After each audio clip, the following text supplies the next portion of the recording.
Hello everyone and welcome back to yet another video. And for today's video I'm going to share my third team which I have used up in the Retro Cup, and it is going to be again one more Pokemon that is going to be buffed up. It's going to be Poliwrath over here. So Poliwrath is now having access to Icy Wind and Scald getting buffed as well on terms of damage and chance of debuffing my opponent's attack as well, which is huge. And since a few months back Poliwrath had the community day move of counter as well, it is kind of good and it is better than previous how it was.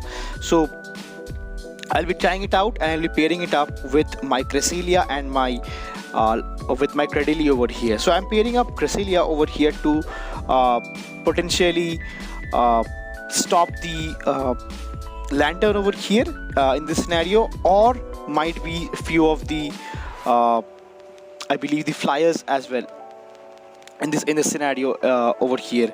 But since there are not much flyers apart from Talonflame and like maybe Pidgeot or maybe something else, I'll be again picking up my third Pokemon, which is going to be my closer.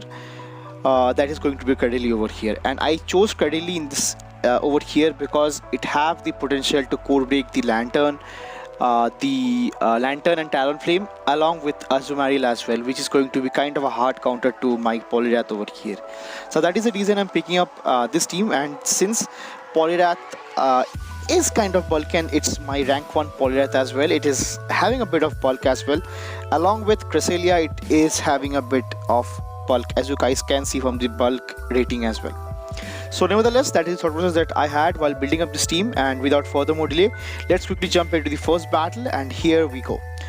Moving on to the first battle, I pick up a lead against the Lickitung over here, which is huge because this counter stab damage, the stab counter damage actually really adds up onto this Lickitung, and I'll be going for the first Icy Wind to get the debuff as well. And if they are going for a Power Whip, it does not it is not a worrisome situation for me, because Power Whip, yeah, it does quite a bit of damage, but since it's debuff and it is coming from a Lickitung as well, it does not worry me too much. And now they comes back with their own Frostlass over here. So this is going to be troublesome for me, because if they are trying to farm it down, which they could not, so they'll be going for the next Avalanche that does take me out.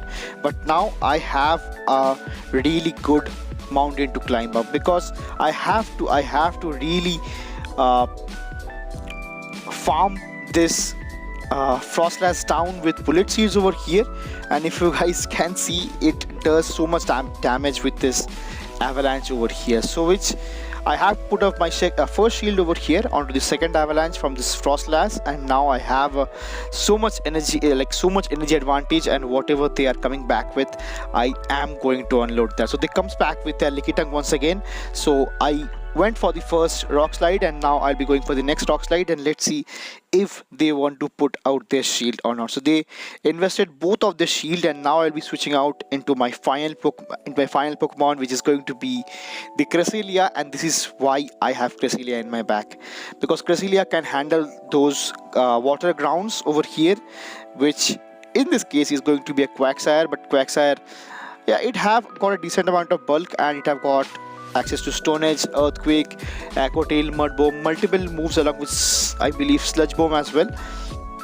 So they went for a Stone Edge, and that deals a bit of damage, but I have one shield left with me as well, which I'll be using up later, but not this time again, because it's going to be a Body Slam that does not hurt me a lot. But now I'll be going for the next Grass Knot that will be doing enough damage to take out the Lickitung and give me the win for the first battle over here. So GG's to my opponent, really well played. Moving on now into the second battle, I pick up a lead against a Hypno. So I have to switch out immediately, but since it's a Hypno, I have nowhere to go over here, because nothing does resist Hypno over here onto this charge move, because it have got access to Ice Punch as well that hits super effective for Cradily, Shadow Ball for Cresselia, and Thunder Punch as well for my Poliwrath over here. So it's going to be tough.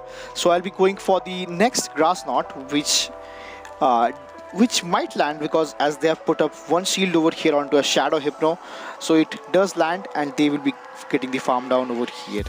So now I have got myself into shield advantage, so I'll be coming back with my Cress over here. So Cress, I'll be charging up a bit of extra energy and let's see what they have access to. I will be letting this next charge move go through as well. So they are running Ice Punch and Thunder Punch over here, which is fine for me because I can let this next charge moves go through once again, because though it's Shadow, it does not hurt a Cresselia because it's non-stab. It's coming by defensive Pokemon like Hypno, and yeah, though it's Shadow, but still it does fine. So I'll be going for the next Grass Knot that does guarantees out the final shield as well, which is huge for me because now I have got myself into a 2 shield advantage onto my own Poliwrath and my Cress over here. And the final Pokemon, not the final Pokemon, I believe the second Pokemon they have access to is going to be the Toxicroak over here, and let's see what they have in the back line.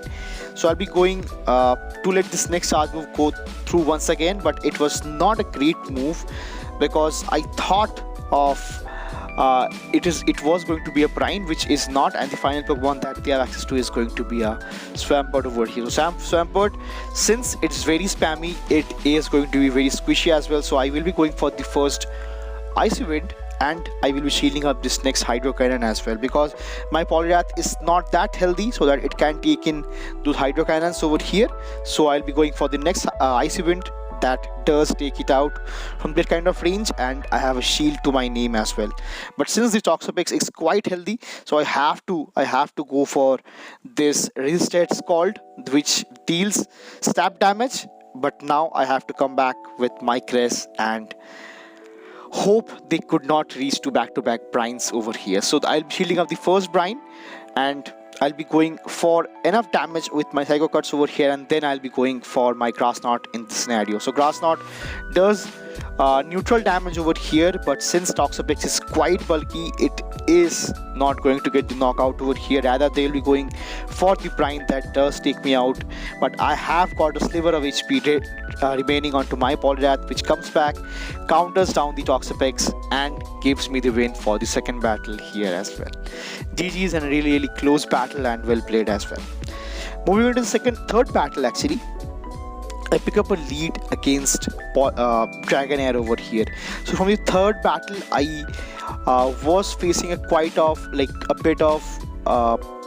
Dragon teams over here to be more frequent, and to be honest as well. So Dragon teams are kind of tough to handle with this lineup because apart from Icy Wind and Moonblast, nothing hits really hard over here. To which now, since I got the first shield with the Icy Wind, I will be switching out into my own Cradily over here, and I'll be going for the back-to-back Grass Knots over here. So first Grass Knot coming through. I believe let the first Grass Knot go through, and now I'll be going for the next Grass Knot as well. So the second Grass Knot might get the second shield, which it does, but it puts me in a really troublesome situation right now because I cannot farm down a Medicham from that kind of health with Psycho Cuts over here. So what I'll do, I'll be like tanking these Ice Punches all day long. So I'll be charging up a bit of extra energy, and let's see what they have access to. They have access to a Flying Fire type, which is going to be Charizard, and it is running Wing Attack. So I don't have enough energy, enough HP on my Poliwrath to actually tank those damage and move, which I let it go. And now I have to come back with my own Cress over here, and I have to go for the next Moonblast.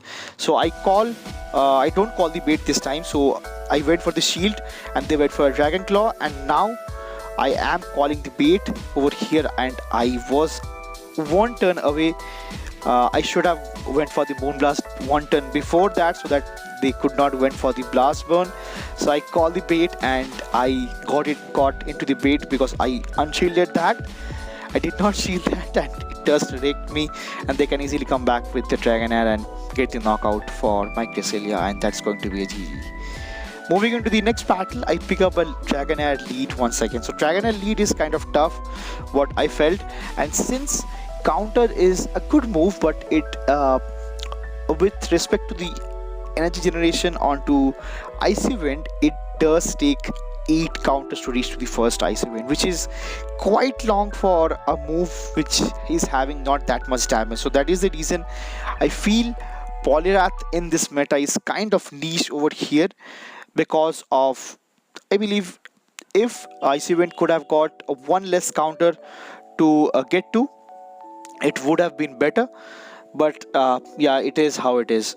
So now I'll be switching out into my Cradily over here, and since they switched out into their own Lickitung, I will be going for this grass knots over here. So Lickitung is so tanky that though it resists, so though Cradily resists the body slam and the power whip, it does have enough enough energy or maybe enough bulk to outbulk a Cradily over here with licks and body slams over here. So that's how tanky Cradily is. So I shield up once and I can let this next charge move go through once again, but I have to go for rock slide over here, because either way they will be farming me down or they will be reaching to the next body slam just in time. So I will be going for the next rock slide that does take it out, and now they comes back with their Dragonair once again. So I believe the Dragonair is not that much healthy, so they have to put out their shield, and now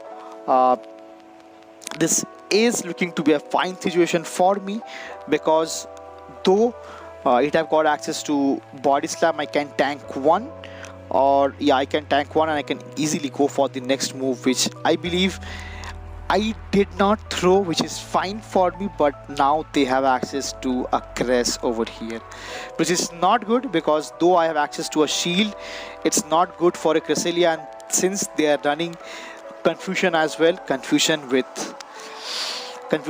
a Grass Knot and Moonblast is kind of a deadly combo in this situation for me, because I have such low health remaining onto my Cress and Poliwrath as well. So I did get the defense, the attack drop over here with Icy Wind, but now I have to reach to, I believe, 3 moves over here. So the first Moonblast does put it quite low, but I have to go for the next Grass Knot, which I believe does take it out, but I have to go for one more Grass Knot to take out the Dragonair, but they have enough energy to go for the next body slam that does take me out, and that will be all for this battle. And these two went really well played, and it was a very close battle.